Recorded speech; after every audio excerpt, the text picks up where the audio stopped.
Good afternoon. My name is Chris Konetsky. I'm the group publisher of Business Publications Corporation. First, I want to thank you. It's so great to have so many business leaders from across the state here for our fifth Made in Iowa Manufacturing Forecast, which we know is going to help give you an inside look at how the industry is adapting, changing, and what the economic forecast is for the largest industry in Iowa. It's our goal to help you do business better. You all are the reason that we do what we do, and we've got a great panel lined up for you today. Before we get to our program, I do want to introduce the sponsors that are helping power today's event. With us today is supporting sponsor McKee Voorhees Sease, a leading firm specializing in intellectual property law since 1924. MVS has a team of advanced manufacturing attorneys that are not only equipped with degrees related to the fields of work in which they practice, but more importantly, real-world manufacturing experience. Playing a dual role today, not only representing MVS is Luke Mohrhauser. He's the managing partner of MVS. He's also going to provide his expertise as one of our panelists today. Luke, thanks for joining us. Tell us a little bit more about MVS. Yeah, thanks, Chris. I want to welcome everyone to the Manufacturing Forecast event today. As mentioned, I'm Luke Mohrhauser, the managing partner and chair of the Mechanical Electrical Practice Group here at McKee Voorhees Sease. We are a boutique intellectual property law firm located here in Des Moines. Have about 25 attorneys and agents now to satisfy all clients' needs. Pleased to sponsor the event and look forward to taking part in the discussions today as well, and hope to provide some different insights and views. Manufacturing, as we know, plays a vital role in Iowa, and many of Iowa's companies lead with the necessary innovations needed to compete here and across the globe. New technologies, ever-changing input costs, and evolving product requirements can obscure the path to market for clients in this burgeoning sector. MVS acts as strategic advisors to manufacturers nationwide, navigating increasingly complex legal landscape to protect and manage important innovations. Manufacturers of all sizes, from startups to market-leading businesses, have turned to us for 100 years now. We're celebrating our 100th anniversary this year, actually, for assistance with patents, trademarks, copyrights, trade secrets, licensing, and product liability issues. Our lawyers leverage decades of IP experience across a wide range of commercial sectors and real-world manufacturing experience. Importantly, as mentioned, many of our attorneys have degrees and experiences in physics, life sciences, chemistry, and various engineering disciplines to assess in all facets of our clients' technologies. The attorneys and agents of MBS serve our clients at the intersection of science and art with the law to protect their innovations and creations on a worldwide basis. We thank you for joining us today, and I hope you enjoy the conversations. Thanks to Luke and your team at MVS. We're going to hear a little bit more from you as one of our panelists coming up in a bit. As part of our effort with Made in Iowa is our goal to help elevate manufacturing. In fact, in the September 27th edition of the Business Record will be a complete manufacturing takeover edition of the Business Record. It's going to feature stories, content specific to the industry, and it's going to also provide manufacturers the opportunity to showcase the amazing things that are built right here in Iowa. If you're interested in being featured in that issue, you can reach out directly to me, or you can learn more at madeiniowabr.com/advertise. We'll throw that link in the chat as well. All right, let's go ahead and dive in. Here's how it's going to work today. In a moment, we're going to ask a few questions to get things going, but you all have a role to play as well. On the bottom of your screen, we've got two ways to interact: the Q&A feature and the chat option. Feel free as we start the discussion. If you've got a question you want one of our panelists to respond to, feel free to put it in there. They may or may not respond depending on how they're interacting with the discussion that's going on. But it's a great spot for myself and also for Mike, our moderator, to get a little idea of what's on your mind, and it might be something we can work into the conversation. The conversation today is going to be put into a video format. We're going to have that in our Business Record Daily. It's going to Mike will be writing about it for the manufacturing edition. You'll see it across a wide range of our products and on social media. So not only is the event great for you all here being here today, but it's also a great opportunity for us to learn more about the industry, and you'll see that in our products as we go forward. We've got just over an hour or so for us to be able to dive in and learn a little bit more about manufacturing. And to do that, I want to introduce Mike Mendenhall, who's going to help moderate today. Mike, go ahead and take it away. Thank you, Chris, and thank you for everyone in the audience for spending some time with us today. Iowa's manufacturing sector is the perennial leader of the state's economy. It's resilient, but it's not immune to stressors like labor shortages, ongoing high interest rates, elevated prices, shifting consumer demand, and moderating economic growth. A few manufacturers in Iowa have started reporting layoffs, while others are pushing forward with capital investments, developing strategies to find and retain skilled workers, and adjust their plans to match fewer interest rate cuts than were originally projected this year. Our panel today is going to help us understand those nuances in Iowa's manufacturing economy and provide you with insights on what's to come. So although today's panelists are experts in their field, let's give them a little bit of grace and some latitude as they offer up their best forecasting for the future of the manufacturing industry. So I'd like to jump right into it and introduce our panel. With us today, we have Lori Schaefer-Weaton. She's the president of Agri-Industrial Plastics Company in Fairfield. Agri-Industrial Plastics is a large parts plastic blow molder, specializing in manufacturing of EPA-compliant fuel tank systems. After working with Fortune 100 tech company in Chicago, Lori returned to Iowa in 2005 to join Agri-Industrial Plastics, a company that her father started in 1978. In 2014, Lori was promoted to the position of president. So, Lori, thank you so much for being here with us today. Absolutely. Yeah. Next, we have Tom Root. Tom is the Associate Professor of Finance and the Department Chair of Accounting, Economics, Finance, and Law at Drake University.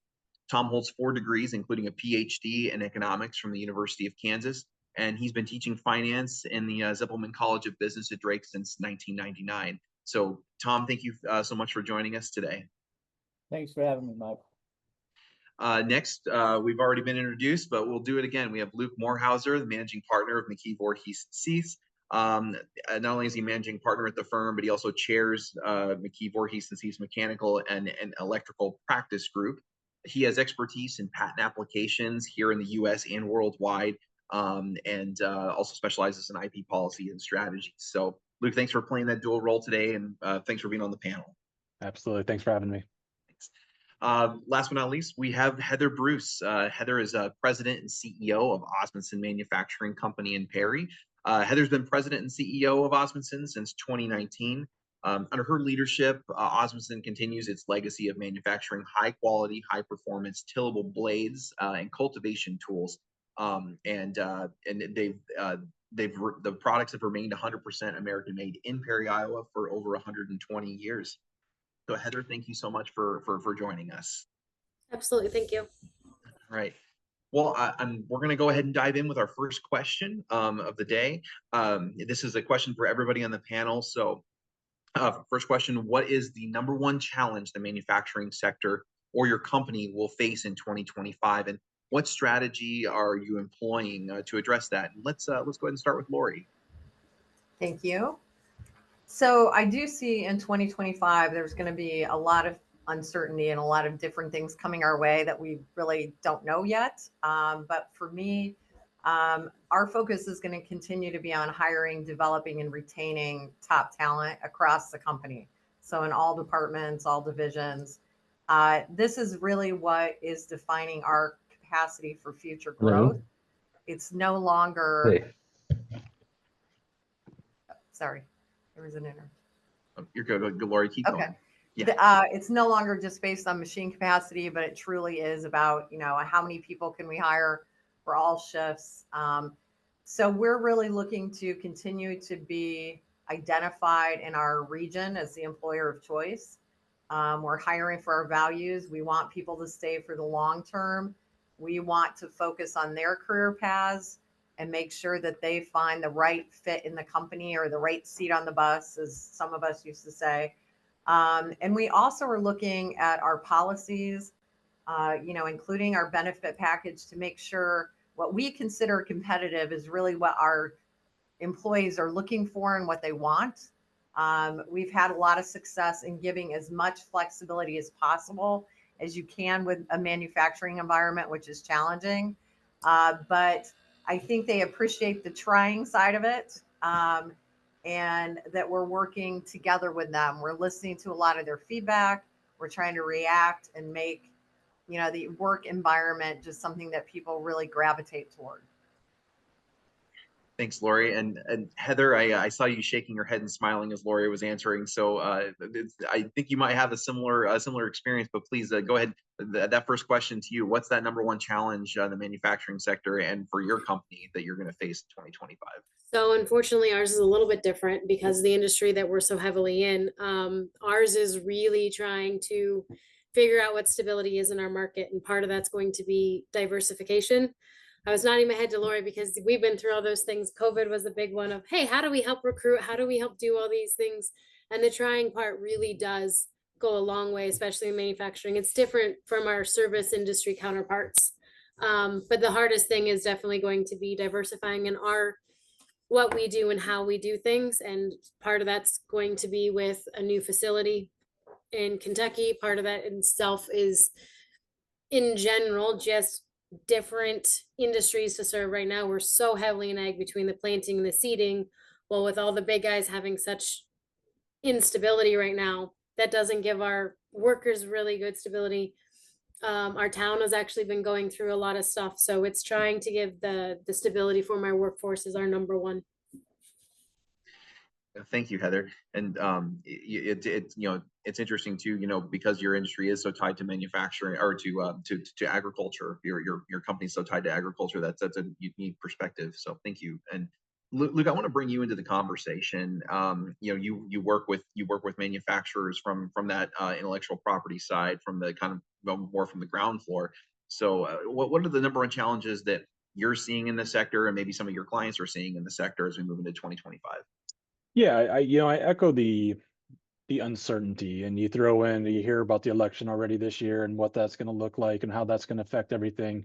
But I mean, and Heather's got a great grasp of the ag industry, which a lot of my clients are. But if you look at beyond that, you look at some of the manufacturing people in like the hospitality industry, how much they were disrupted starting in 2020, and how they're just coming back and getting more people to go out and do things. So you're seeing an upswing in that, and while the ag industry is kind of going down. And so across industries, it's just like a unique ebb and flow, and I think everyone's trying to grasp what the next disruption might be, whether it is another pandemic, whether it is another world conflict, what that is, and try to adjust for that. And a lot of what we're seeing from clients is looking inward and saying, what can we do?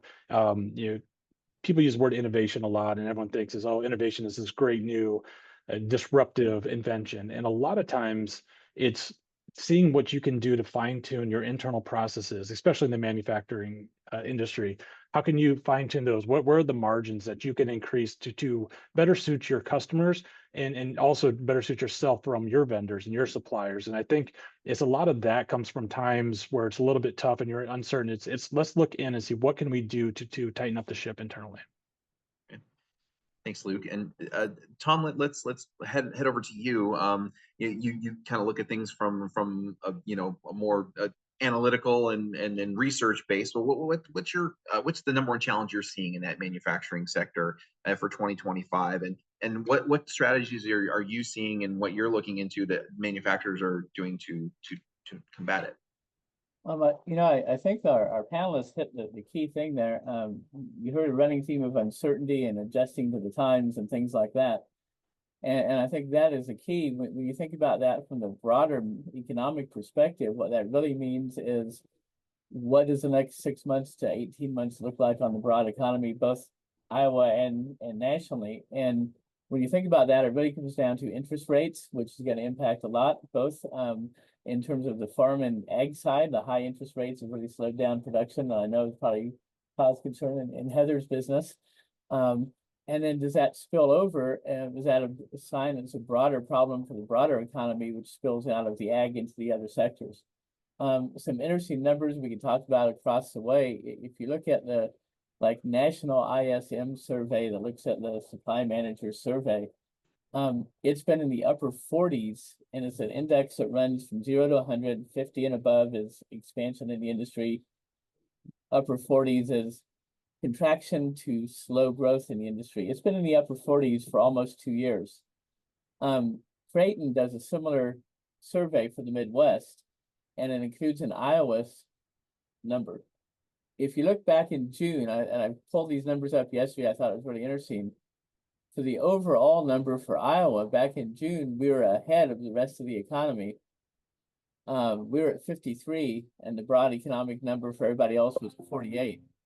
In July, the broad economy's number was at 46, and we were at 47. The Iowa manufacturing industry, from just June to July and heading into August, saw a significant worry and decline tied to agriculture, because that's a big part of the manufacturing we have. But I think that also has some shocks across the broader economy that we need to think about, and across the non-agriculture sectors for manufacturing. And Tom, I want to stick with you. You kind of started to segue a little bit into where we're headed next, and that is interest rates. And the Federal Reserve is set to meet next week. There's predictions about inflation now that the inflation's starting to meet their target, that they likely would lower interest rates for the first time in many months. What do you see as the immediate and long-term effects for manufacturers if they do lower that interest rate? Yeah, I think they will lower interest rates. That's pretty much the surprise would be if they don't. Let's put it that way.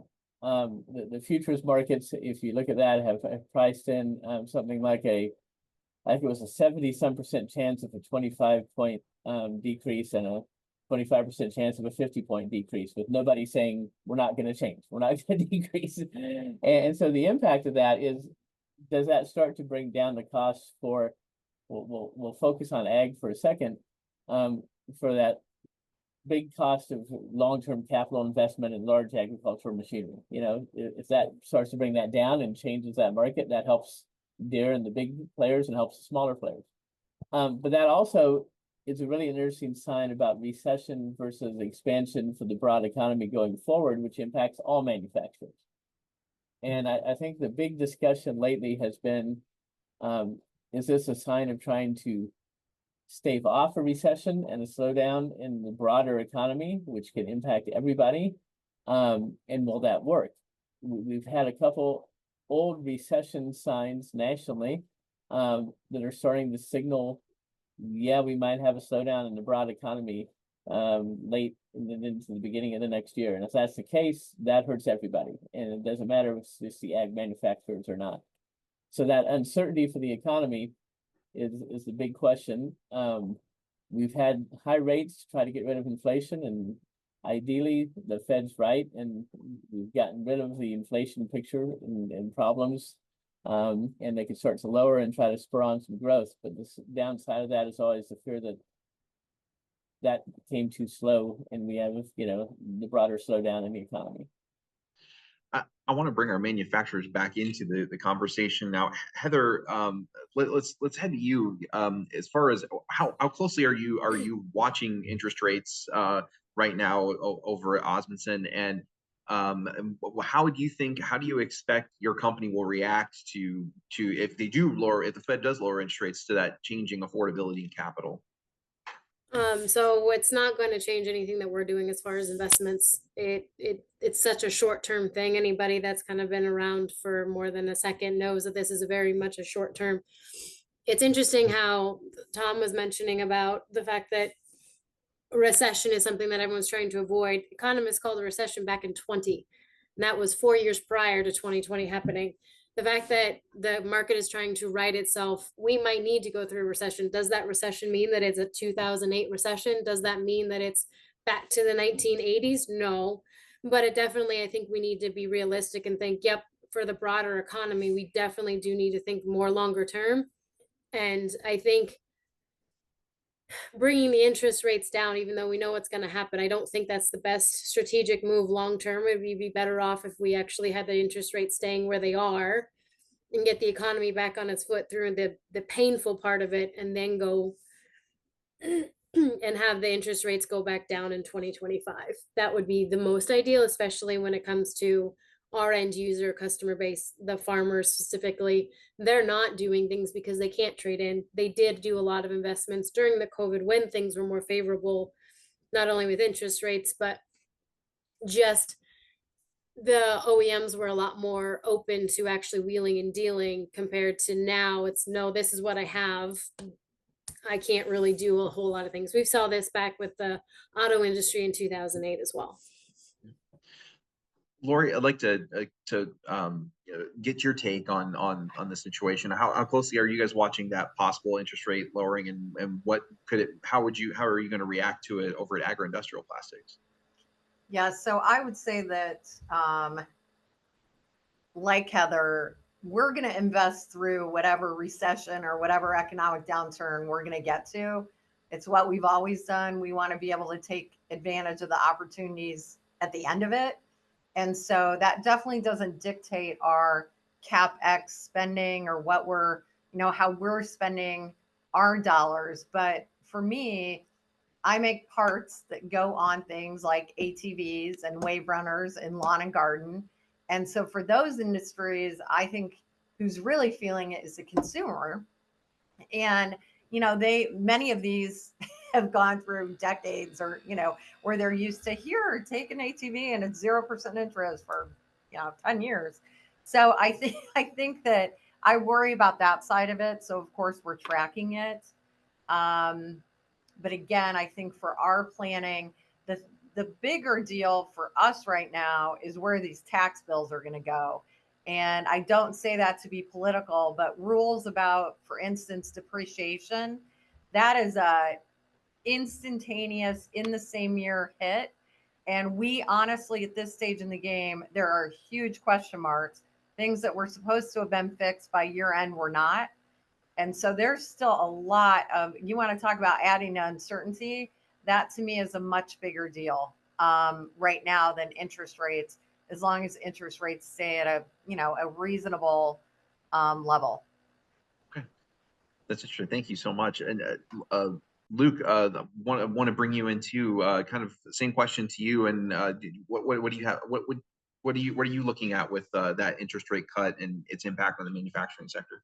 Well, to be honest, I think most of the rate discussions I have are about my billing rate and our firm's billing rate. So luckily the feds can't touch that or don't have a say in that. But no, it is. I mean, you're going to hear this, I think, repeatedly today. It's the uncertainty, and it is having a lot more discussions. If I may talk about it a little bit that way, is the trying to provide some sort of what can we expect in terms of your costs. And so, being a sub vendor to some of these manufacturing companies and trying to say, okay, we're unsure of what the economy might be doing or what the next regime might be doing, but trying to say what can we get any sort of certainty. So we're having a lot more discussions on that side with our clients to try to provide some sort of that for them, a plan, if you will. Okay. Luke, let's stick with you. There a recent Iowa Association of Business and Industry member poll. They found that a majority of manufacturers in Iowa are planning capital investments in the next year. That's kind of the trend there. What does it look like for your clients? And more broadly, what are you hearing through peers in the sector about maybe the size and the types of capital investments that are being planned? Honestly, yeah, I've heard varying things. There's been some that are planning on some big ones or have had some big capital investments planned. And I think some of this was before maybe some of the labor issues, some of the layoffs issues.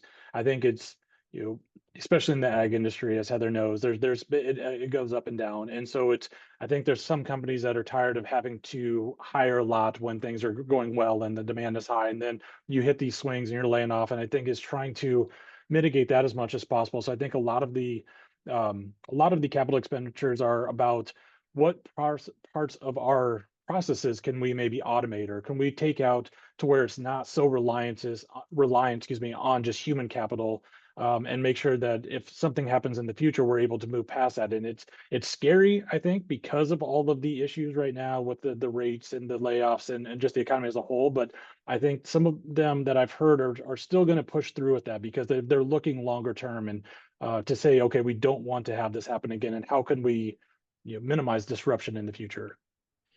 Well, and we'll definitely get to that automation conversation a little bit later. But Heather, I know that you mentioned earlier that Osmundson's planning a new facility, so it's making some capital investment there. Can you talk a little bit about kind of what capital investment looks like for your company here in the coming year, and what are you hearing from your peer industries in the sector as what they're investing in? So Tier 1s are very different. It goes across the board from software investments like ERP systems that are more aligned to what they're doing, to automation, to, hey, we need a secondary facility because of different warehouse needs or things like that in general. The reason we invested in Kentucky was twofold. One, Iowa's unemployment rate is so low that it's so hard. I mean, I'm sure Lori does the same thing being out in Fairfield. And when you get to such a remote market space, there's only so much you can grasp with people. With that, Luke said it best, that the highs and the lows, we're trying to diversify, and that's going to be able to help us diversify better. We're looking into doing more things with heat treating than just the agricultural market. And so that's a brand new facility is going to help us to be able to really sink our teeth into more of a heat treating aspect. And Lori, same question to you. As far as what was capital investment looking like for your company, and what are you hearing from your peers about the types and sizes of capital investment that you're expecting? Yeah, so I would probably just say a big ditto to what Luke said. So this year we're not looking at that $5 million net new production machine because we have plenty of capacity to keep up with our current customer forecasts. So that's not where we're going this year, although the lead times are long. So we'll be looking at 2025 carefully, but definitely automation, anything that makes us more efficient, safer, can take a person out of a process and put them at a higher level. All those things. And by the way, automation's not cheap. So when we say we'll save millions, one robot can get you right back up there. So, and for what we do, we run about 500 different jobs, 28 machines. So we're constantly changing over. We're not making the same widget all year long. So automation has to be balanced with flexibility for us. We have to be able to employ it on multiple lines for multiple reasons. So that all takes just a lot of design, and it's not as easy as buying something off the shelf, but for sure that's where our money is focused on right now, as well as just getting our current machinery up to current. So we've done a lot of retrofits and we've done a lot of replacement of auxiliary equipment, again, to make sure that we're ready to go when, the faucet turns back on, which we fully expect at some point. Tom, I'm going to throw this question to you too, and maybe too, if you could give the audience an insight of not only capital investment in Iowa's manufacturing sector, but what what you're seeing more broadly throughout the U.S. Yeah, I think first off, it's great hearing that people are investing, and that Heather's comment that they're looking and doing this investment in Kentucky with but the key is that they're diversifying what they need to do so they're not as reliant on like just the agriculture side or something like that, which makes sense. So that long range planning is where the capital investment piece comes in. And so it makes perfect sense that the short term rate change and the rate decrease today doesn't have as big an impact. I think the bigger impact is what Lori was talking about is, well, what happens if the eventual end users, in her case, the buyers of the ATVs and people on the consumer side all of a sudden stop doing that, then there's people that they supply parts to start decreasing their building and things like that, which the ag side, Heather's already hit some of that on. I think nationally what we're seeing when you look at, and also in Iowa and in these surveys of the manufacturers and the surveys of purchasing managers and people like that, is that just kind of in between sense of we don't know where we're at. The biggest number I think that scares me out of all these is the confidence number and the Midwest number. That same idea of a 0 to 100 scale, the level of confidence in the Iowa and the 9 states that the Creighton Index covers dropped down to 30 in terms of the confidence in the economy going forward in the next 6 months. And so that's the confidence of that Midwest region saying we have a pretty strong belief of we're going to see some type of slowdown in the broader economy. And we have to find a way to weather that storm to be long-term successful, which is what you need the capital expenditures to do, because it is a long-term process. You're thinking out a multiple-year process of doing that. So I think that short-term uneasiness and weathering, and you're 100% right, Heather, it's not going to be, if we have a recession, it's not going to be a 2008. It's not going to be something that's a major thing like that. It's going to be a slowdown for a short period of time that we hopefully weather through and speed back up. And so far, consumer demand has shown that. People have seen to not have as big a pullback in the consumer side as we normally would expect when we're asking these questions. Since we were kind of started talking about the automation, and when we were in our conversation about capital investment, Lori, I wanted to shift to you and maybe ask, How are you using AI and automation in your company now, and what kind of investments and do you foresee in the future in that realm?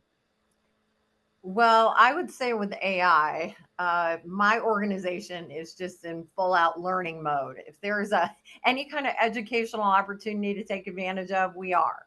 I think we're trying to figure out how it can be employed the right way. I think when it comes to our employees, it's about really communicating constantly with them, whether it's automation or AI. This isn't about replacing their job. This is about making, again, I go back to how do we use automation to make it safer, more efficient, more productive overall. So there's a lot of communication in there. There's a lot of education. I certainly do not consider myself or my organization an expert in this field yet. But again, on the automation side, we're all in and trying to look at different ways to do things. And Heather, how about you over in Perry? What are you? How are you using artificial intelligence and automation in your company, and how are you advancing? I'm gonna say the same with Lori. It's definitely we're learning mode when it comes to AI things. One of the things that we have started dipping our toe in is like SOPs. There's a lot of different AI tools out there for SOPs, which used to take people hours to just make. That's just like cool. It's tracking, it's doing, it's instantaneous, which is wonderful, especially when you're talking about things that happen with the manufacturing floor, ERP systems, etc. And then the other one is it's that long-term look of how do we make things safer. You're always wanting to make sure your employees are safe. So whether that's a robot, whether it's a form of automation, whether you're making cells, it's a long-term trying to figure out, okay, how does this work across different lines, different departments, especially when you need it to be a jack of all trades, kind of like the human factor is. The same point, you're wanting to make sure your people are on board and understanding, yeah, I'm not replacing you. I'm wanting you to be my expert and thinking at a different level. Luke, how about yourself and your client base? How are you seeing AI and automation used in the manufacturing sector in Iowa and also to more broadly? Like, what are you seeing? Yeah, no, and I think first and foremost, I'm glad that we separated AI and automation. I think that there's a lot of people who confuse the two and just overlap and get and say that they're the same thing, which they're not. So I do like the framing of that. And part of that is, as Lori mentions, the education thing is letting people know and explaining how they can be used. I think, a big thing that I'm seeing is the AI is being used to track the data. If you look at any sort of equipment, whether it's the end user consumer equipment, whether it's the manufacturing processes, there's just a large amount of data out there that you're now looking at AI to go ahead and start crunching those numbers and saying, what are the points that we don't see? What are our weak spots? What are the things of points of improvement?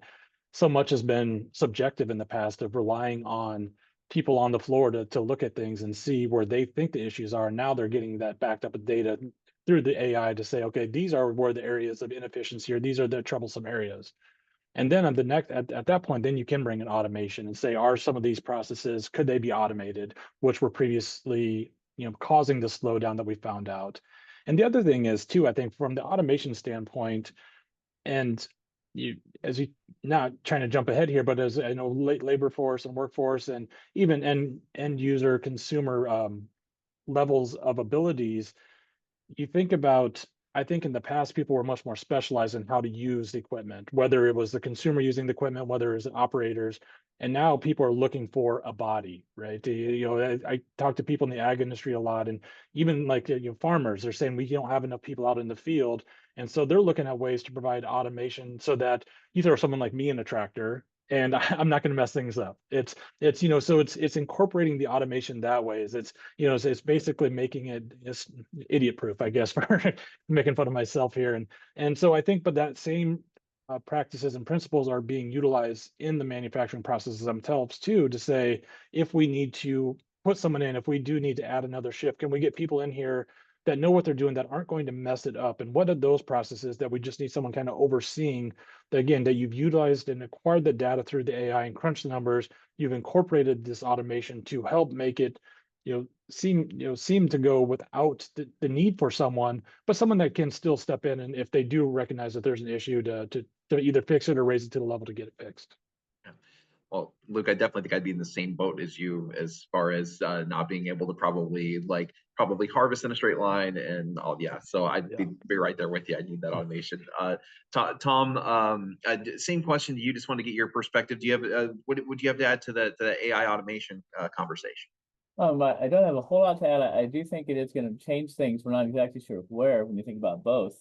Automation, of course, has always been around. I think the question is, how does AI enhance that, or what type of data? I think that was a perfect description, Luke, of using that to track the data and gain information in terms of where the AI advantage comes in, as much as on the floor, possibly on the manufacturing side. It will revolutionize things. I think we have to be really careful. I am all in on AI and also very skeptical sometimes. I think the thing we forget about AI is that it's only as good as how it's trained, and the systems that we train it on are not perfect, and the systems and the inputs we have on there, and that indicates some big problems for us if we rely too much on it in this stage. But the AI experts are working on that, so hopefully that'll be solved. So. Gotcha. Lori, I was going to ask it kind of in the same vein, but just expanding on it a little bit. As manufacturers are starting to introduce AI, more automation into their production and administrative processes, how do you see that affecting worker productivity, but then also to just workforce demand in general? So I think the workforce productivity goes back to how well you are at being transparent and communicating with your employees. If you let the rumor on the floor that, oh, did you see that new robot? They just automated, XYZ job. If you let that go, you're going to be in trouble, because it's going to cause fear and anxiety that doesn't need to be there. But I think if you're transparent and you just, present the numbers and say, listen, in this region of the state, we think our maximum capacity to hire is X. So we want to continue to grow, and here's how we're going to do it. And by the way, this is only going to make your job more challenging, more challenging in a good way. But it's going to make it safer, and you're going to be operating at a higher level. I think if you can map out how that works together, then you'll be okay when it comes to productivity. And I forgot the second half of the question. Just kind of what it's doing for workforce demand in general. Like how do you think that just the further implementation of those two technologies will do to workforce demand? I'm not seeing an impact yet. I'm not saying that we won't get there at some point in time, but I'm certainly not seeing an impact at this point. We're probably all still underpopulated a bit, so we have a ways to go before we start, seeing a decrease in what we need. Okay, Mike, I've got a question for Tom. And economists, when you all look at worker productivity, I'm curious, are folks trying to think through how to think about that with things like automation and AI coming into the equation, in terms of how it's actually calculated? Because I'm just curious. I know there's been kind of a discussion about productivity not actually maybe staying lower than maybe people thought it would be at, and I'm just curious how that's being thought of right now. Yeah, that's a great question. Great question, Chris. When we think about productivity, it's easy to say, oh, it's just how much does each individual contribute and get a per hour worked or something type of number out of it. But what we've actually seen is some slowdown in productivity over the last few years. And you would think that'd be counter to what you'd expect as we're getting automation and some of the things into the system. And I don't know if there's a correlated. I've not seen as much we've seen that in sectors that are more prone to automation or not, or more prone to the AI side of that when it is doing something. And I think that separation is really key. You're right on the money, Luke, in terms of automation versus AI. Ideally, yes, it will increase productivity and allow for that more efficiency that Lori was talking about. You can grow through that and still not have the labor questions that we have. And I think that's an interesting question both for Lori and Heather. Being in smaller communities, in terms of that, do you have the labor supply you need, or do you have to switch to, it sounds like, some of the automation things to try to get that growth out of it? which is kind of an interesting dynamic in the smaller towns for the Iowa manufacturers, which is much different than a different population base when you think about the labor side of it. I think it's a great question. It is surprising we have seen some productivity slowdowns in the way we measure it as economists. And we've seen that especially in total factor productivity overall in terms of the broad economy. And you would think we'd be experiencing gains in that at this point in time, and that's not been the case. So I'll keep putting my theory out there that I've been just saying out loud, and I'm not sure that I have anybody that's verified it, but my thought has just been with the general turnover in nature and going through the pandemic and a lot of people changing jobs and roles, that the effectiveness of folks, not necessarily that people are lazier or aren't doing it quite as much, but just I think about some of the situations where we've had vendors change over and then we're re-educating them and going through that process. That's just been a lot more frequent over the last 3 to 4 years than it had been previously. And that's something that I've just always had in there. But I was just curious when you start looking at it through the lens of, okay, well, how do you know whether it's the worker becoming more productive, or if systems are helping ultimately? So I think that makes some sense. There's institutional knowledge lost as you have that turnover, and especially in processes and the way things function on the floor compared to the way it's thought out. And I think that turnover can make a difference. And I think people are readjusting what they think and want to do long term, and so they're also leaving and deciding to be in different industries and worried about that, and that creates a change. Do you have the right people in the job, and can you find the right people? I think Lori may have some thoughts on that, given that it sounds. I do. Of course I do. I'm really interested to see what she has. Yeah, Lori, go ahead. So, it's interesting. We just celebrated a retirement here. He'd been with us for 36 years, 65, could run circles around anybody today, 18, 19, 20, I don't care how old you are. So for someone to come in today's world where there's no access to auto mechanics, they've never held a tool in their life, they didn't grow up on a farm fixing tractors, the productivity of the people has definitely shifted. So part of automation is allowing us to increase our pipeline of who we can even get in to take these jobs. So again, we have to make it easier. Now, the advantage is what they have is they're not intimidated by the technology and the automation itself, which is a good thing, right? If they have to program and push buttons, they're good. But we're definitely seeing that shift that's going to come and continue to come at us from the people that are retiring from our operations, who are just in their being, they're just productive. Like, and I know that's like a micro view of the world, but I'll tell you, if you interviewed most places, that's what they would say. If they look at the person they hired last week and the person they hired 30 years ago who's still working, I mean, I'd like to have 10 more Dales at 65 than I would, So anyway, it's just, that's hard to measure too, right? It's hard to even quantify. Very You hard. say it, everybody can feel it and understand it, but it's hard to say, well, this person is going to be 25% less productive, right? Because they've got 20 less years of experience, and go, well, now we can look at what that means for us as an organization. So. Right.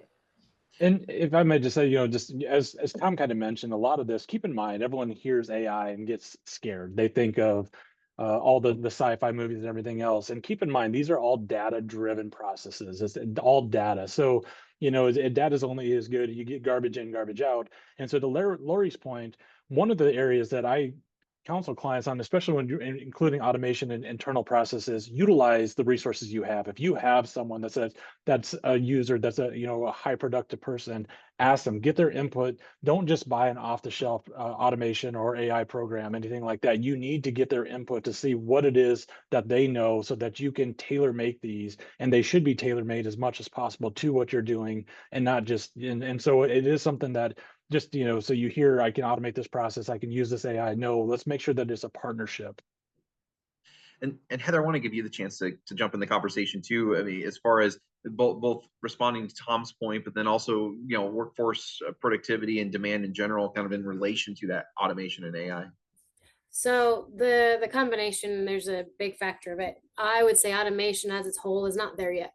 The productivity, you have people as a whole, like what Lori was just saying. I have people that are in their 40s, 50s, 60s that are so much more quicker, faster. They can problem solve. Automation's not there. The sensing's not there. The vision's not there. It will get there. We know it will. But I would say as a whole, automation truly isn't as productive as a work person in general. I will also kind of lead more onto what Lori was saying is, yeah, we have the Gen Zs that are basically coming into the workforce right now. They haven't picked up most tools. They haven't really done much. They're mostly screen based. They spent high school education, college education on the screen doing things with computers. So yeah, automation, AI, all those different things doesn't terrify them like it would your boomers and your potentially some of the Gen X type of workforce that you have. So pairing those two kind of together is what we're trying to see is more of a harmony. The other thing with it too that's interesting with automation being so batched focus, and like Luke was saying, you really have to do the long process of making sure it's custom to you. The problem with technology is you get it custom to you in that 2-year time frame. The next thing's in and that software is outdated. So it's that constant battle, that struggle with, all right, cool, let's do it this way. That I think a lot of manufacturers are going back to basics on some things of, all right, we got to go back into high schools. We got to go into junior highs and get them truly understanding what it means to be in a manufacturing facility. It's not the, oh my goodness, that's a terrible job type of thing. It leans into STEM, but it's more than that. It's definitely getting them understanding the environment. So some of the things that we're trying to do is working with the high schools, trying to get junior high, because I feel like high school's almost too late, working with the junior high and the trade schools, but then also kind of working with your employees and saying, hey, let's do a shadow program. I know Iowa law kind of, it's a bit iffy with some of the presses and things that you can be around, but shadowing, showing them, telling them, getting the kids and the nephews and nieces excited about the industry is just part of the battle, because we don't have the farm kids. We don't have the kids that are like, yep, cool, I'm fixing and doing things with my hands constantly. I was so glad that you went in that direction, because as you were talking, I was thinking about what are the roles of the community colleges, the trade schools, universities, in kind of bridging that gap, that's there now because these younger generations aren't growing up doing this stuff on the farm or part of their. I was definitely thinking that. And you mentioned are you seeing more or seeing more of a need for apprenticeships on the company level as also to kind of fill that gap, and is that just one piece, would you say, of a model to try to educate that younger generation, or do you see that as a primary part of the solution? I think it's going to be like a combination effect, kind of like a big bowl of soup, so to speak. Apprenticeship's going to be a great thing, especially if we can get some high schoolers in. Again, the Iowa laws with manufacturing is a little bit iffy on what kids can and can't be around, which makes sense. You want them safe. At the same point, it is getting them interested. It's maybe having classes in a conference room or something that looks out, or doing tours, just something in general that gets them interested. And oh, that's something I didn't even think of. You talk to kids today, oh, I want to do stuff with Twitter or Facebook, or I want to be an NBA star. That's great. But even when we were growing up, it's, oh, hey, I want to go and drive NASCAR or different things. Whereas today you don't see anything that's like of interest of working with your hands, or, ooh, manufacturing is still dirty. So how do we get them interested? Hey, yep, they're CNC machines that it's a dirty job, so to speak, but it's still more highly skilled, highly technical, using your brain. And it's getting these kids in these schools around, having the conversations with the parents of, hey, they might not want to or need to go to this school, or a company can pay for this education for them, and they still are going to have a good career. Lori, what are your thoughts on that? You seem to be agreeing that you see the need for that kind of a educational path. So yeah, I would say, again, ditto. Not to be repetitive, but a couple of things. One, if you're in manufacturing in the state of Iowa and you're not partnering with your community colleges, that's on you. I mean, at this stage in the game, I'd say it's too late, but I mean, they truly are our partners in, creating a certain amount of talent. And not only that, but again, we go back to exposing the real image of advanced manufacturing. which exists in every corner of the state of Iowa. I think somebody already said it, but it's our biggest GDP driver. We need to be more transparent. And listen, if I get a call from a second grade teacher, I'm giving a tour, and I'll give it personally, and I'll get 5 other people to come and do a panel discussion about what their jobs are.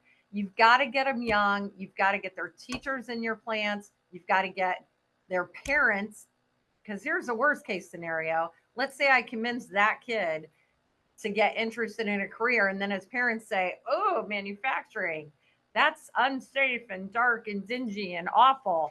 And it's like, no, it's not. And by the way, let's take all of our good, humble Iowa stuff and let's talk about money. Let's talk about who's going to make money, because manufacturing, highest paid, best benefits, and it's challenging. I mean, it's a great second story for people in the military. And by the way, we don't just have plant careers. This is one of my biggest pet peeves when somebody comes in here. I'm an accountant. I still work in manufacturing. I've got salespeople. I've got customer service people. I have engineers. And at the end of the day, yeah, I have a lot of great hands-on careers as well. So again, this goes back to, we have to elevate the perception of manufacturing at a statewide level. And that's what we should be doing. We should be talking about it. And again, I appreciate ABI.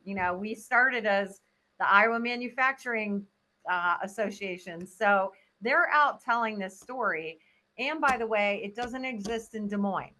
It's in every little town, every corner of the state. So if we're going to have a healthy state, we have to have these conversations young, early, and often. And if you want, I can talk for the rest of the hour, but I'm going to shut up now. I think we all would be enamored to hear what you have to say for the rest of the hour, for sure. But Luke, I definitely want to get your take too on this educational conversation. I know you deal with a lot with patent strategy, but when you're doing strategic development with your clients, does this conversation come up, and what do you do? How do you address that with them? Oh, it does. I mean, a couple of things that points on. I think if you want to see the locations, the Made in Iowa's got a great Google Maps out there that shows all of the manufacturing across Iowa and their proximity to the different community colleges, which I refer to a lot. So I can post that in the chat, the link to that. But I encourage everyone to look at that just to see that this is real data that's out there. But it's interesting because still a lot of what we see, or especially myself seeing in the mechanical arts world of the patents, is people having a problem and finding a solution.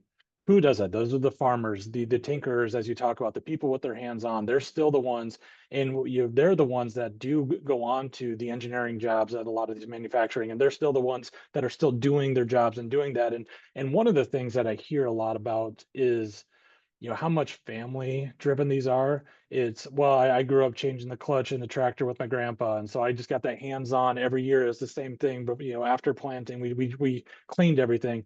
And so I do see the importance of that, and trying to get that out and see clients going out, the manufacturing clients trying to get out to those places and encourage them to work on it. It's getting tougher as things are moving to a little bit more automated electric, because electronics bring a whole nother side of things. But there's still, as Lori mentioned, it's people think of manufacturing, they think mechanical, they think gears and levers, and it's no, you need the different levels, especially in some of the more rural areas where the service may not be there. And so it's getting people that education and making sure that they have the proximity to all the locations across the state. And so yes, I agree wholeheartedly with what she's saying. Tom, I know you're not a teacher in the trades necessarily, but you are an educator. So I wanted to kind of see if you had any ideas or thoughts on this topic of how you bridge that educational gap in manufacturing and some of those blue collar industries with this younger generation. I'm actually thrilled to hear Lori say what she said about being in community colleges. I think it's a huge part of what we do. I hate to say that sitting in the ivory tower here at Drake University, that we need to have fewer people coming to colleges and more people doing the trades, but we absolutely need that. And I think it is a problem for us as in the economy broadly. I think we are going to be losing a lot of that generationally, not just in Iowa, but nationally. And I think there's a lot of people who don't look at those skills as they should in terms of the future they can bring in terms of providing for their families and also in trying to come up with those. So I love hearing that you're talking to junior high and high school and trying to promote that, Lori. I think that's going to be fabulous. So. All right, we've already kind of segued into workforce, which is a huge part of the conversation in manufacturing. But I wanted to mention and ask the panel about. There's a recent study that was done by Iowa Workforce Development that showed that more college students educated here in Iowa are leaving the state after graduation, and more so than there were 20 years ago. What kind of effect do you project that this will have on Iowa manufacturers, and how can the industry be a part of the solution? So maybe let's start with Lori, and then we'll kind of go around the panel. So it's interesting. I'm a boomerang kid. So after college, I lived in Chicago for 15 years.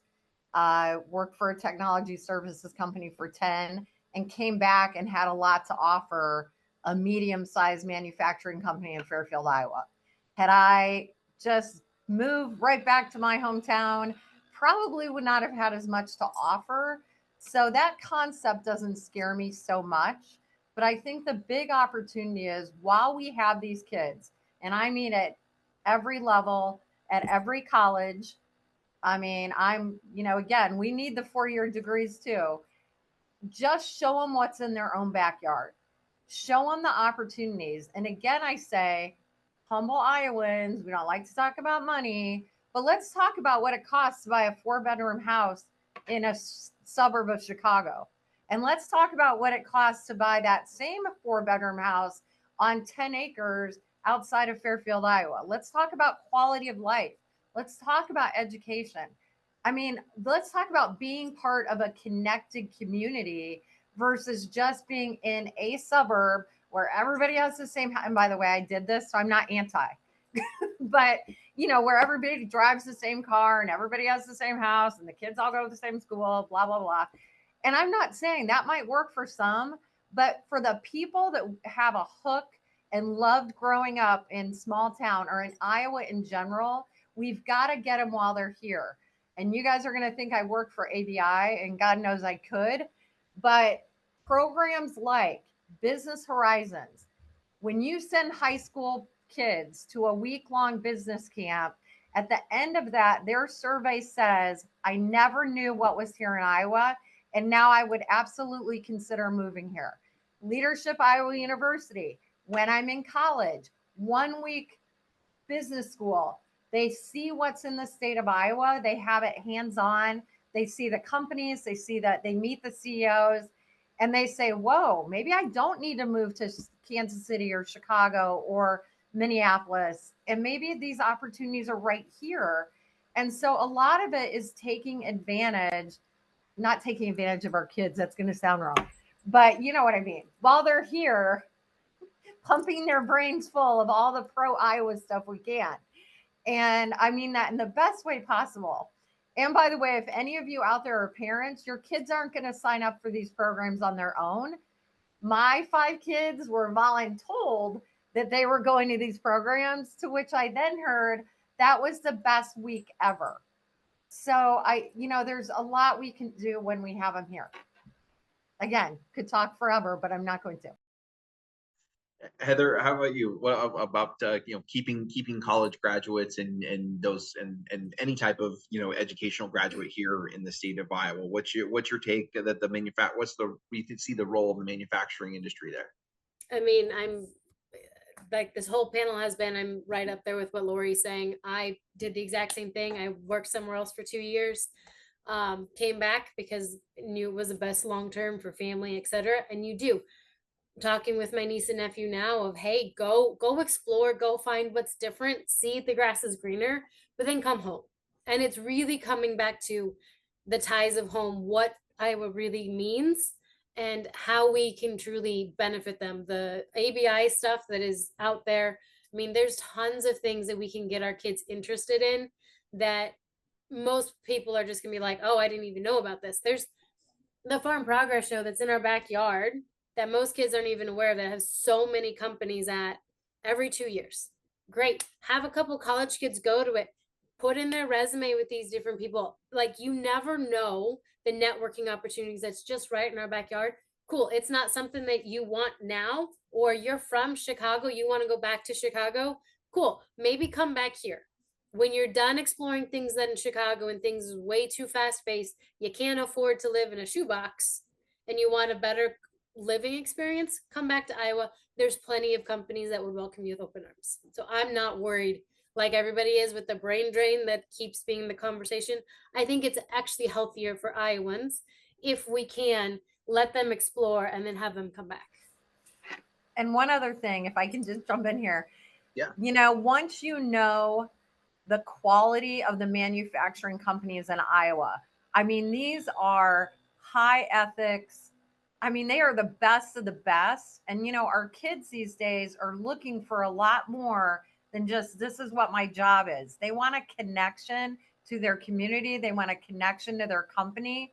And I mean, I could list off 20 today across the state of Iowa that I would just consider all like the best of the best when it comes to how they run things, how they take care of their employees, what they do for their communities.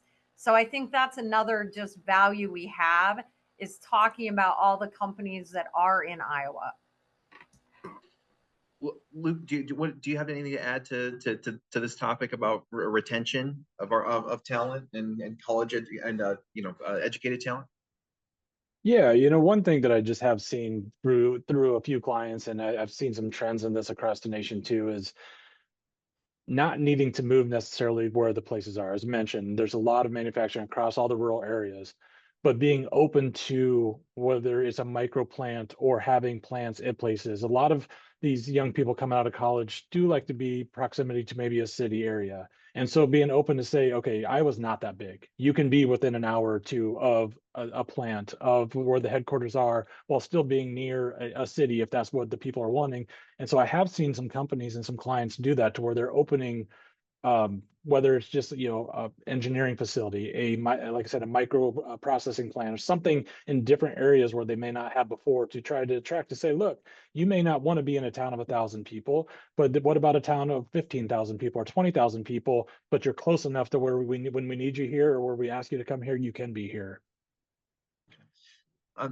And Tom, would you like to add anything? I mean, I think this has been a great discussion, and I think it's the generational question is really what we're thinking about. And also, I think the question is, for Lori and Heather, you both came back to Iowa.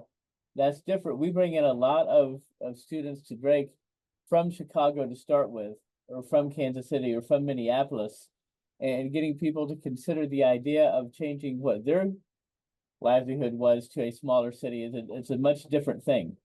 We've always been proud that we're an importer of talent to Iowa, because we have a lot of kids who come from those and stay for jobs in Des Moines, for example, in like the financial sector and stuff. But getting them to move to a smaller community for manufacturing is difficult. I do think we forget, and Lori mentioned this, that especially for our 4-year degrees, they need to be in there also doing sales, doing all sorts of things. It's not just being on the floor. And those are careers we forget about sometimes, because we don't always think about that when we look at employers on our campus and things.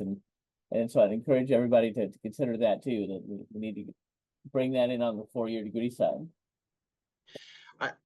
I want to kind of shift back to maybe something not I want to say simpler, but just a little less conceptual. But start with Heather. What are some of the biggest workforce needs that your company in particular needs right now? And then maybe if you could give us a picture of maybe the manufacturing sector as a whole and what you're seeing the needs are specifically for workforce. And I thought it was going to be easier questions.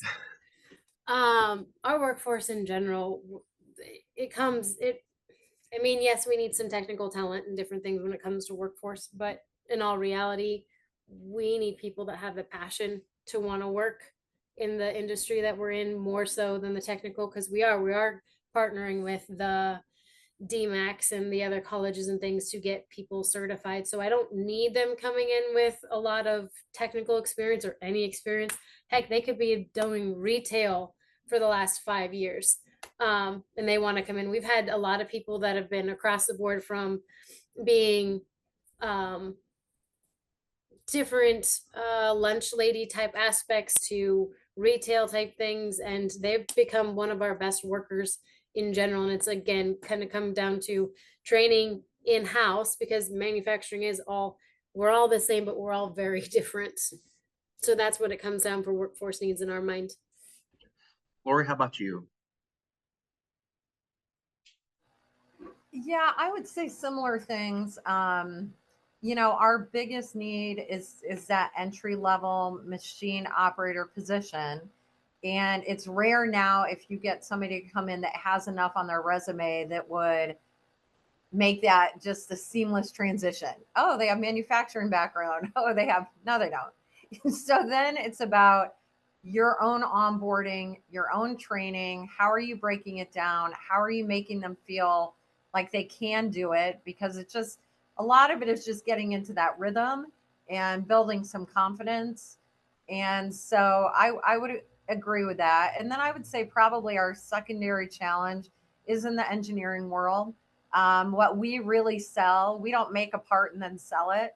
We sell our engineering expertise. So whether that's, help with design, overall product development, the engineers that we need to be looking and finding and making the automation work. Per Heather's comment, automation's great, but it's got to work 5 days a week, 24 hours a day. And oftentimes it is not robust enough to do that. So then you have to have that technician on the floor 24 hours a day to make it run. So those are some of the, I would say, key positions that are up there probably most of the time. Okay. Luke, do you have any thoughts on workforce needs from what your clients are seeing as far as? Yes, it sounds about the same. It sounds like as people are getting more electronic, more automated and everything else, there's such a demand for electrical engineering, software engineering, and there's just so many offers out there. From what I when I talk to clients, they're competing with just a whole different ballgame. It's not competing with other manufacturers in Iowa. It's competing across the nation really with these companies, and so that's just created a different field for them, and they're trying to get creative with ways to entice people to come to their companies. Great. Tom, I want to toss out a new question to you. It's pretty topical right now, and it's in the news. There's layoffs in the ag manufacturing industry. They've been widely reported here in Iowa, and I just wanted to see how could that impact Iowa's economy overall outside of the manufacturing sector. And then if you could also kind of elaborate, talk about other specific subsectors within Iowa's manufacturing space that have stronger outlooks than others. Yeah, when you think about it, first off, those layoffs absolutely have spillover effects, especially when you think about a small town. If they have a large plant that gets hit or something like that, or a provider into the larger system and the ecosystem in that respect. I think there are other segments though that are doing really well, and you can go through and look, and I think even here, thinking about Lori is a good example that it's not as ag based, and it's very much in terms of a growth sector in terms of them. I think that overall what happens is those folks that get laid off have the skills, and the question is, can you take advantage of those skills to bring them into a manufacturing facility in a different place?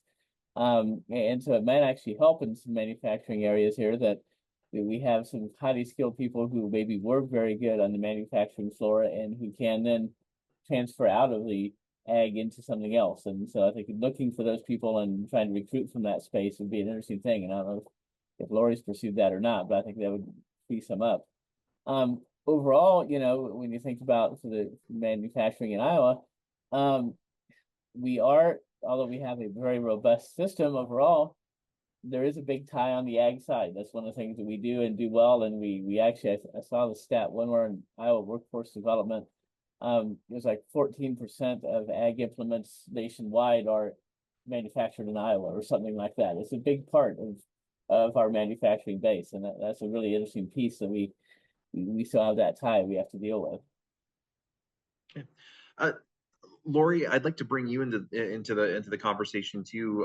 With ag manufacturing with layoffs being reported, how is that kind of trickle or ripple kind of impacting your business at Agri-Industrial Plastics? And are you seeing an effect at all? So my guess, and again, I'm just guessing, but there's usually a considerable timing gap. So if somebody has been with a big company for a long time, we're not going to instantly see that person, the following week out hunting for a similar type of job. So I certainly have not seen that yet.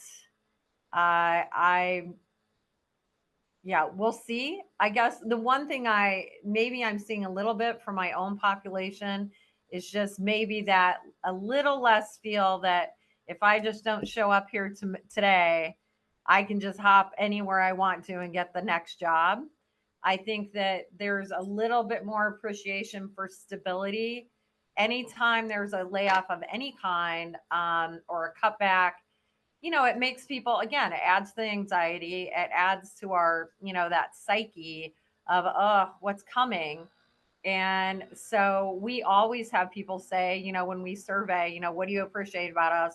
And usually it's that long-term stability, family environment. We don't make decisions to the quarter. We don't have to make short-term decisions. Like, it would be really hard for me to cut talent. Especially if it's, talent that we've developed over years. And so anyway, I haven't seen it directly, but I would say indirectly it's having an impact on, just how people are thinking.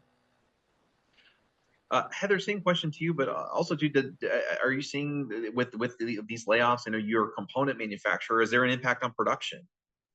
There's a huge impact for us because we deal with both the OEMs and the aftermarket, and everybody was so buying heavy during the last 4 years. And then this major kickoff of John Deere and the uncertainty with Deere, because they hold the dealer network. Like, let's be honest, everybody plays with the big green machines.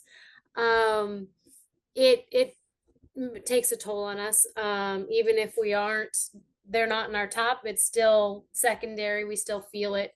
And so, yeah, orders are super slow.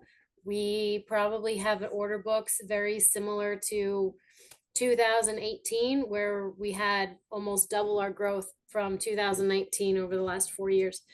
It is also one of those things that is a double whammy for us, is because our town is very heavily in agriculture of one form or another. Tyson's closure was a huge hit to the industry.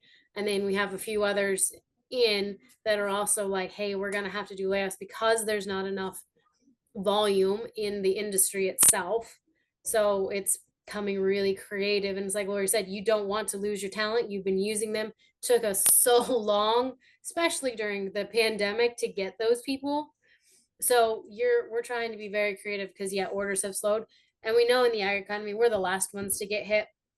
So the fact that we're being hit now, when everybody kind of started seeing it pre-COVID or right around COVID, that means that, yep, we're towards the end, so to speak. So when ag has that 2-3 year lull, that's really the lull of the economy. And then things will start picking back up again. Luke, I'd like to see what you have to add to the conversation as far as ag layoffs go, and how you see it impacting Iowa's overall economy within the sector, the ag manufacturing sector itself. Yeah, specifically from like a patent standpoint and innovation, you see it a lot of, as Heather hit on, it's people when times are good are buying new equipment from the OEMs directly, and so their markets and their economies are very well. When you have times like this, when people don't have maybe the monies to buy an entire piece of new equipment, they look at, how can I improve the current equipment that I have? And so it shifts a bit of the consumer buying from maybe the large scale products to more of the specialty replacement aftermarket type products. And so it's interesting to follow that from one perspective to see, okay, where is it going? You're going, from huge innovations and huge new development products at the OEMs to maybe some of the aftermarkets coming out with new products to say, hey, we know you can't buy it, but you have the iron. So let's just put our products on the iron that you've already purchased. And so there's kind of some new economies almost at that side of things.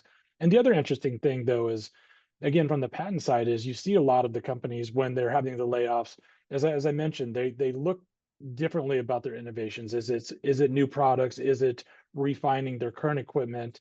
And they're really, this is the time where they're able to refocus some of the people that they do keep on, and saying, okay, someone might have been working on the next generation.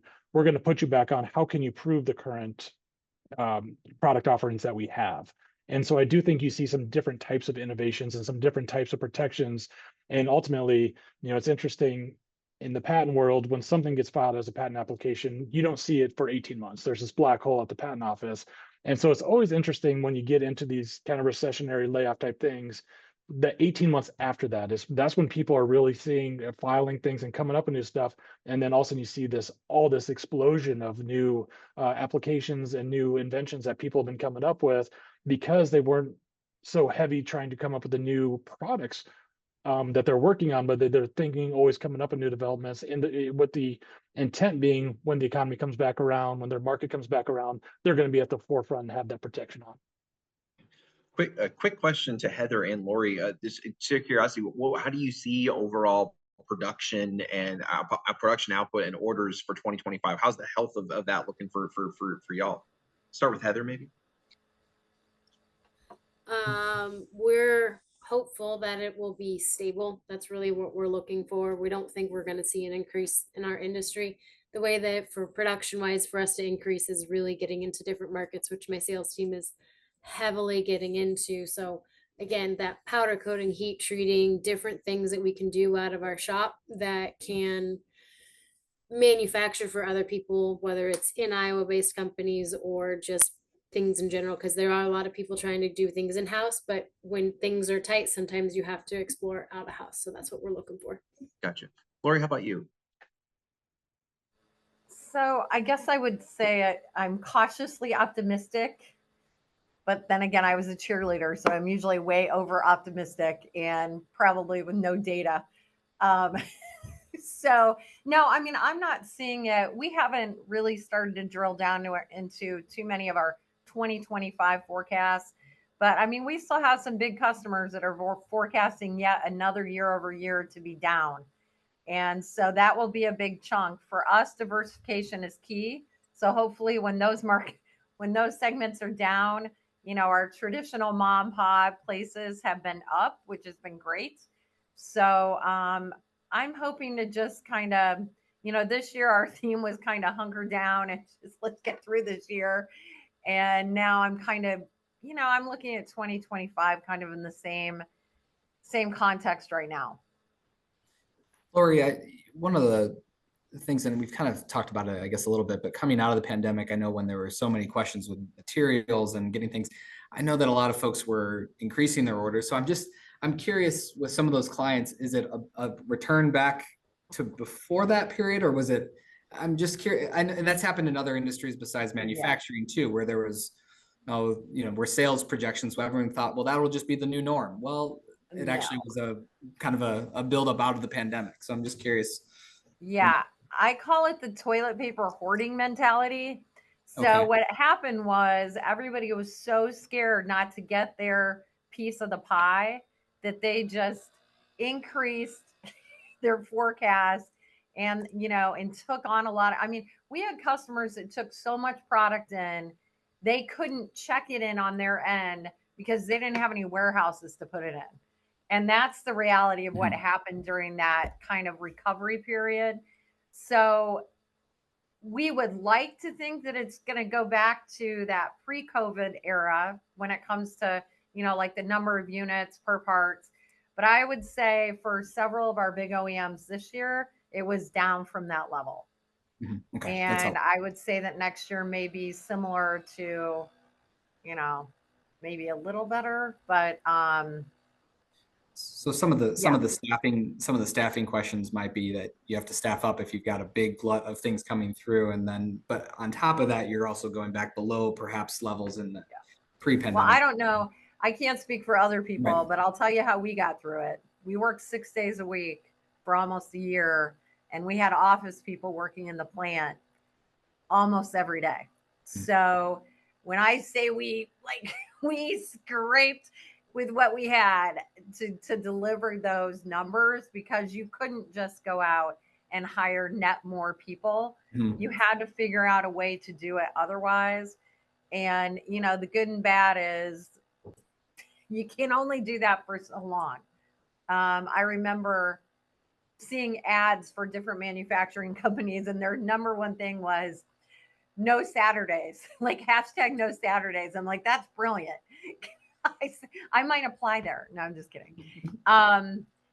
So anyway, we're coming back down to what I consider more normal levels. However, we saw the inventory thing that people are figuring out on both sides. So it's complicated. Well, I would love to keep this conversation going for another hour. The panel today has been so insightful, and like we've treaded so much ground, but we're getting close. We're almost out of time. But I want to give our panelists an opportunity to give a one final closing thought and takeaway. But while we're giving you all a minute to kind of think about that final takeaway, I'm going to turn it back over to Chris for a few updates and announcements. And so yeah. All right. Well, we just want to thank everybody again for attending today. If you have any feedback on today's event, don't hesitate to send it our way. We would always take your feedback and want to make sure that we're always working to make our events better in the future. If you have story ideas, things you think we should be writing about on the topic of manufacturing, if something today sparked an idea, please send it Mike's way to the newsroom. They're always looking for story ideas. Part of the reason we do these events is not only for the great conversation and being able to learn, but we also want to think about the things that we want to go explore further, and that we want to use our senior staff reporting time to help you get better clarity around as well. So please reach out their way. If you're interested in participating in Made in Iowa and want to be in that edition of the Business Record, it'll be on September 27th. You can reach out to our advertising team. And of course, the event today will be available within our products. If you don't already subscribe to the Business Record or to our daily e-newsletters, please do so. Also, a couple things that are coming up as well. We've got a number of events. So if you enjoyed today's event, we encourage you to participate in some of the things coming up. On September 19th, we'll have our third and final Envision Think Tank. That's going to culminate also with a main event in October. That's part of our effort to help explore what are the things we need to be doing as a state to have a rich business environment that helps businesses and communities grow. A lot of the conversations that we're talking about as far as workforce and manufacturing, those are key parts of that series. We'd encourage you to be a part of that. We've got a great economic sentiment survey that we'll be releasing as part of that, so you can get kind of idea about how people feel about the future here in Iowa. Also on September 26th, tickets are available for 90 Ideas in 90 Minutes. If maybe you're getting a little bit down thinking about workforce and how you're going to navigate through some of these things, 90 Ideas in 90 Minutes, that's the way to help build you back up. We've got great 9 leaders, each providing 10 ideas that are going to really help you stay motivated and put some things into practice within your business to keep people maybe being a little bit more productive, right? And then on Fearless, we've got our leadership and mentorship event. That's going to be virtual, and it's on October 3rd. We'd encourage you to join that as well. If you're not already a member, of course, we'd encourage you and your colleagues to become one at businessrecord.com/membership. Get the weekly business record, insider coverage, and once a month, we also have of the business record that goes out to manufacturers and to organizations across the state. Also, thank you to our sponsor, McKee Voorhees Sease, and panelists today. We appreciate your sponsorship and helping make this happen. Mike, I'm going to go ahead and turn it back to you so we can ask that final question. All right.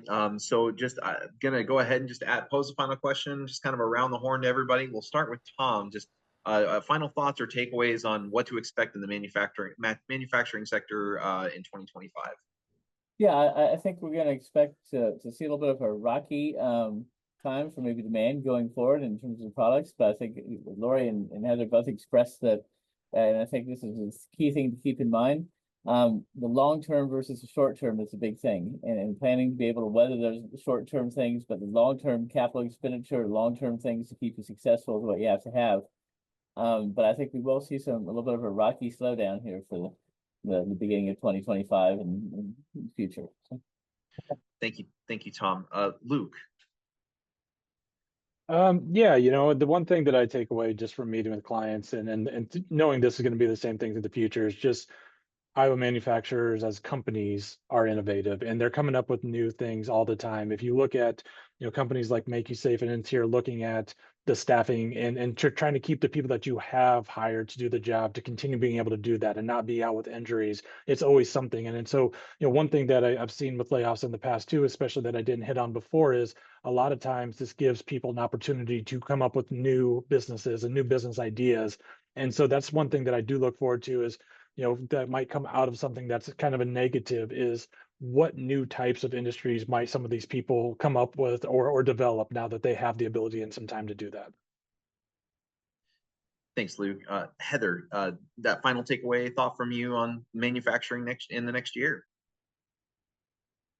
Yeah, so basically the biggest thing for me is really trying to hang on and let all the new ideas that we have that's been burning for the last 4 years, trying to work those through and get the innovations kind of going and really figuring out how we can diversify. And I think all manufacturers are in the same boat of some facet, may not be in the slowdown, they might be in the upper part right now, but I think everybody as a whole in the manufacturing side we're trying to brace ourselves for what's coming next. And Lori, we'll give you the final thought. Okay. You should probably put a timetable on me, but okay. So no, overall, you know what? I think Iowa manufacturing is in a great position. We live in a state that is pro-business, pro-manufacturing, which is really a gift that probably most of us don't appreciate enough. We have such great networks, public, private, community colleges, the Regent universities, all working together. Yeah, we have a lot of challenges. We'll always have challenges, but I feel like we face them together. We have an amazing peer network. I know at any time I could call probably 100 different leaders in manufacturing in Iowa, and I think they'd take my call. So, I think that's a pretty good place to be. Again, we are resilient, we're innovative, we're in it for the long run. And I think that making decisions and planning for the long run is really, again, a key differentiator when you talk about Iowa manufacturing and how connected we are, not just to each other, but to our employees, to our communities. We're all in. So I think we're in a pretty good spot, and we'll write out whatever we have to get back to the good old days of, where things are just rolling a little bit more up. Well, thank you to Lori, Tom, Luke, and to Heather. We appreciate you each spending time today as panelists with us, helping us learn a little bit more about what to expect here in the year ahead and in the future. A big thank you again to McKee Voorhees Sease for their sponsorship of the event. And of course to our audience as well. Thank you for being here today and spending some time learning about it. Being a part of things like this is the way to help you learn a little bit more and help you and your business do better. And that of course has a positive effect for everybody in the community. Again, my name is Chris Konetsky. I'm the group publisher of BPC. And if I can ever be of any help to you or to your team, please don't hesitate to reach out our way. Thanks. Have a great afternoon. Go make some good news so we can write about it. Thank you.